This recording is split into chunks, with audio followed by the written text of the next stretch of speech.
today starts a new series, and this is an annual series that happens. It's called NaNoJoMo, which stands for National Nonstop Journaling Month. And it happens yearly in November. And last year was my first time to do that in 2015. And in 2016, my buddies and I decided we're going to do it again. And we've made up our own list of prompts this time, like we did last time, because we're just rebels like that. You know, we like to do our own prompts. What can I say? And this year in 2016, I'm going to work in a little bit smaller book. I have this Strathmore Mixed Media. It's 5.5 by 8.5. Last year I worked in my bigger Canson journal, and I'm still fairly new to mixed media, and the bigger pages still intimidate me a little bit because I'm a card maker, a paper crafter at heart. So I'm hoping that the smaller size might be a little bit more comfortable for me. I have just a few mop-up pages that I've started in here already that I can use with. And the first prompt that we're going to do is, believe it or not, Caterpillar.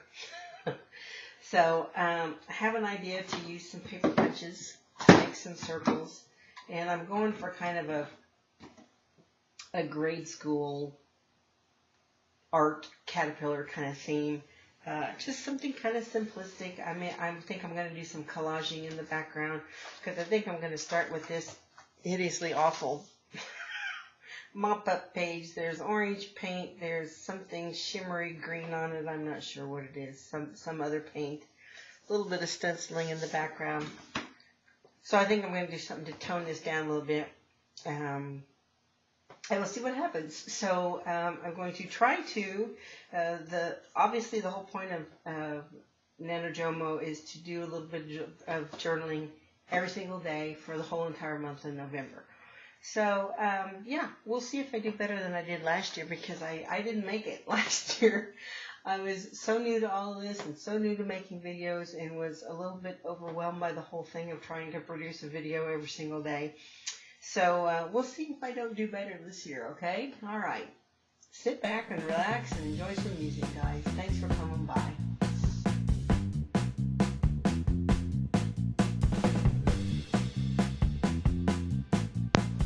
Okay, so we're just starting out applying some book page paper, some sheet music, some paper bags to this background, just with some matte gel medium, trying to cover up whatever this orange mess I have going on in the background.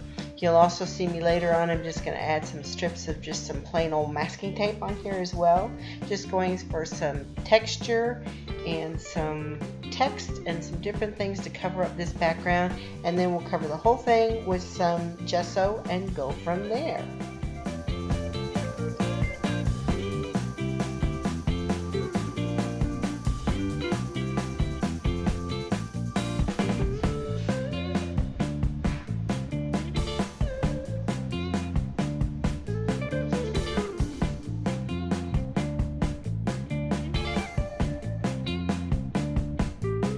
So as I'm adding the gesso, which I decided to use a palette knife to do this with, to give it some more lines and texture, I'm kind of going over and over where some of these pieces of paper are glued down, hoping that gesso is going to kind of catch around those edges and just give that a little bit more texture as well.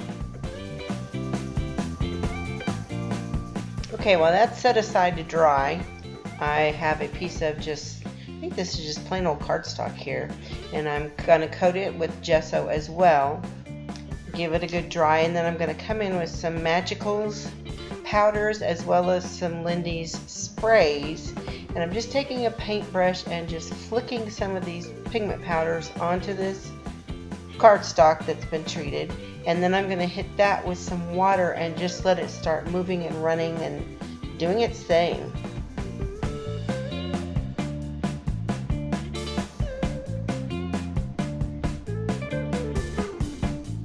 And you'll see I kind of dry in between, and then I'm going to pick up some of that stuff that's on my craft mat, and that's just going to give it some additional splatters and texture. actually really liked how this turned out because of the way I had applied the gesso with the palette knife, left some streaks and lines that were then picked up and emphasized by the powders and the sprays. Happy little accident. I love it when that happens.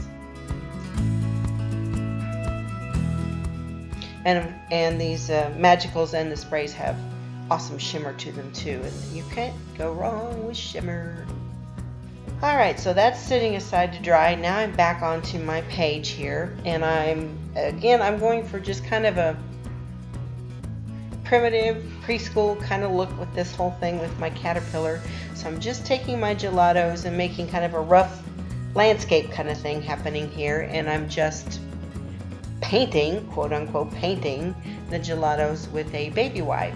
And here I'm going through them back with the baby wipe through a stencil and removing some of that color as well.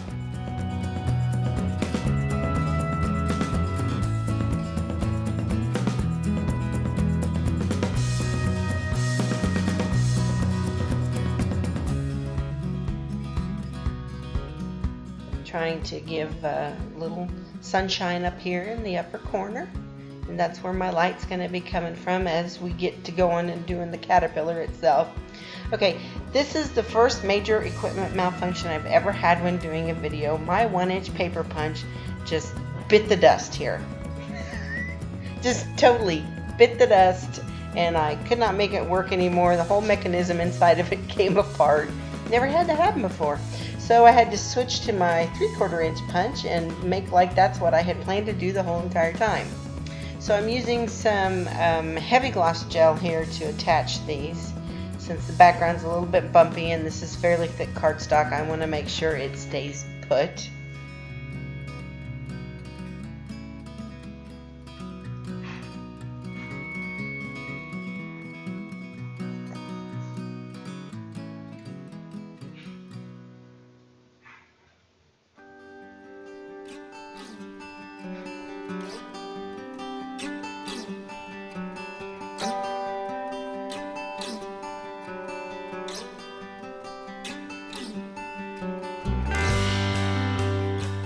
And here's comes up a real, technical technique here, the slam and pound. Alright, going to add a little bit more interest in the background through my bubble stencil here with some titanium white and some yellow paint as well. Kind of trying to give it a feel of like these might be fluffy white clouds. That's my story and I'm sticking to it. You know how that goes.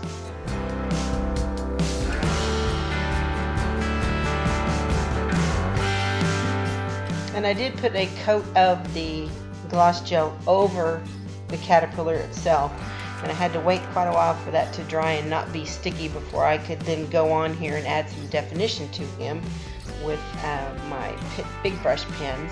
And these are, as we've talked about before, these are permanent India ink, but when you're working over a sealed surface, you have a little bit of open time with them. So I'm applying it, smudging it, applying it, smudging it, just to get that shading, that shadow around the caterpillar so he pops off the page a little bit better. I wasn't going to define in between all the circles, but I'm glad that I actually did that because I actually think it looks like he has a little bit more movement because I defined each punch out.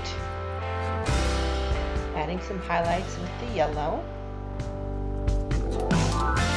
And I just kept working this with different shades of green and trying to get the definition that I wanted, make it look like there's some shadows and some shading, and to make it look a little bit more 3D and less 2D perhaps.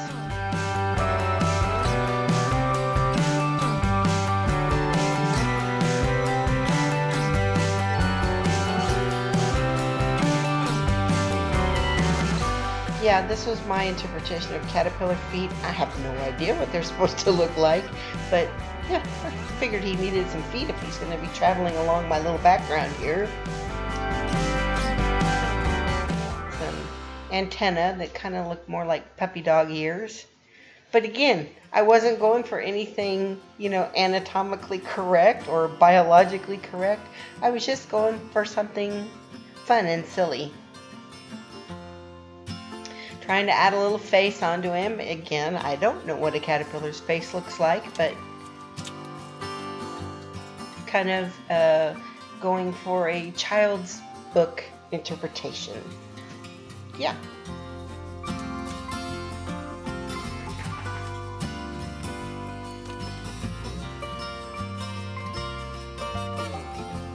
And you can't see some of the detail here because I'm not zoomed in quite far enough, but I did add quite a few little white dots and things to him.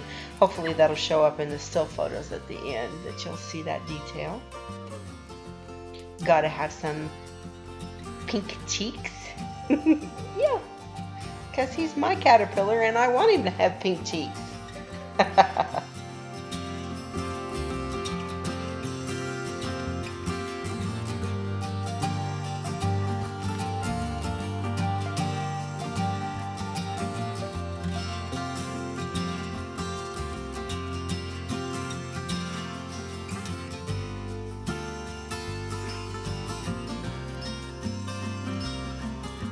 And I'm just going to finish this off with just a simple doodly border with some hash marks and some white dots, and that's pretty much it for Mr. Caterpillar here. So I appreciate you coming by. I appreciate if you give me a thumbs up and subscribe if you haven't, because there'll be more fun videos coming. And I hope that you all have a fabulous, blessed day, and I'll see you next time.